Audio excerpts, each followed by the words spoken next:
I don't really feel like doing a press conference, but I don't want to get fined, so I'm going to do it.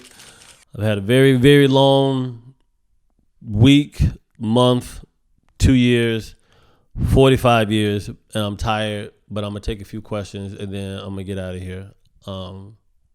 First question. Yeah, right. I just recently had a good friend pass away, Ricarlo, Eric Flanagan. He was from Cleveland, Ohio. Good friend of mine. He's a comic, but he was more so a friend. And I know it sounds cliche, but I don't think the world got better with him leaving. In fact, I think the world lost a protector. He was a humble, gentle, giant guy who was funny, charismatic, very caring and understanding. And he knew a lot of people in comedy. Like, a lot of people knew of him. You know, but Hollywood's fake too. So, you know, he wasn't famous. So people didn't really feel a reason to like have to know him.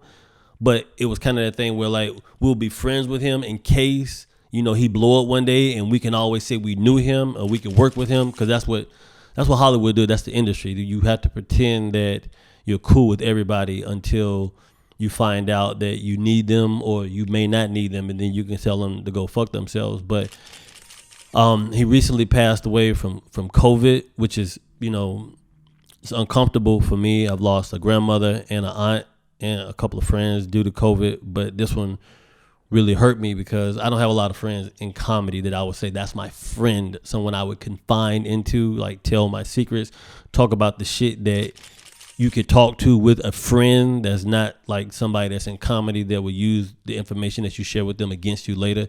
Who's just a good person. Like, there's people that's living right now that do comedy that I'm like, I would trade them for Ricarlo in a heartbeat. I don't give a fuck how many movies they make. It's about 20, probably more, but definitely I would trade some people for Ricarlo. It's just a very uncomfortable situation as a comic, you know, living in LA.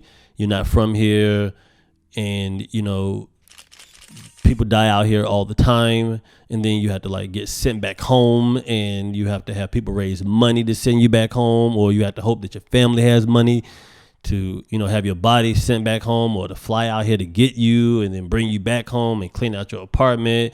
It's a lot, man. And we had to, you know, send a friend back home. And I was worried, you know, I'll be honest, and this is me being vulnerable. I was worried because he wasn't famous. Not famous like, oh my God, he's in a whole bunch of movies, a whole bunch of TV shows. He's selling out arenas. He has a podcast. He can cheat on his wife and still remain famous, or get on coke and still remain famous, or fucking molest children and still remain famous. Like, he was just a regular dude that didn't do any of those things, like fuck children or cheat or scheme or none of that shit. He's just a regular dude, and I was worried that, you know, he wouldn't have enough money to send him back home to his family because, you know, he wasn't rich, you know, and he wasn't famous. And, you know, living out in LA, comics die all the time, and comics know that comics don't have money. Like, every comic knows or has an idea of how much money a comic may have, or you know who you're going to have to fucking put together a fundraiser for to bury them or send them back home, or, you know, and then you have to hope that, you know people that care about you enough to put together a show to raise money to send to your family or your kids or pay for your funeral. And then you have to hope that you actually get that fucking money. Then you have to hope that they don't try to make it into a bringer show or some shit. I've seen a lot of disingenuous whack shit, but his memorial was Friday, and I felt like he could have had a better turnout, a bigger turnout than who didn't come. And I honestly don't give a fuck why nobody didn't show up. Like, if you're alive and you didn't show up and you knew him, that's fucked up. I don't give a fuck who you are. I don't give a fuck what you got going on in your life. You're going to want somebody to do that for you one day. And if you say you don't, you'll fucking lie. And if you say you don't and you lying and you're not famous, that's another reason why you're not fucking famous, because you're not honest with yourself. But a lot of people, I felt like, could have showed up.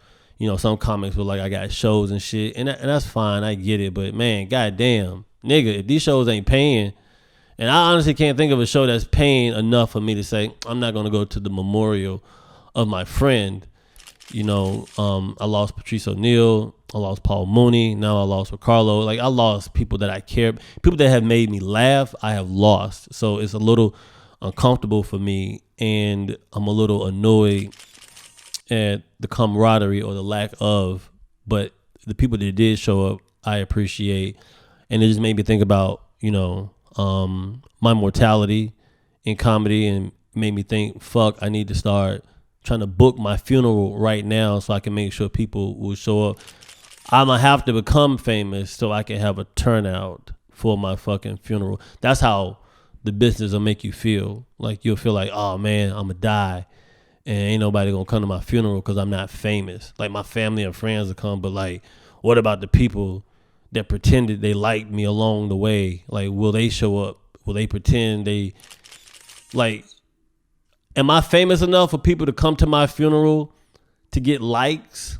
Like, when I die, will my funeral will be a breeding ground for disingenuous, harmonious empathy, and like, oh my God, I love this guy so much, but you're just really there to take pictures with other comedians that are still alive to make you look like you have a heart. They did that. A lot of people did that when Paul Mooney died too. And a lot of people who could have showed up didn't show up for Paul Mooney, but people will tell you that they're purists and they understand, they respect the OGs of comedy, but they really don't. They really own their own dick or vagina. So yeah, Ricarlo passing was very uncomfortable for me, and it really made me think about, my status, what I'm doing out here. So yeah. Next question.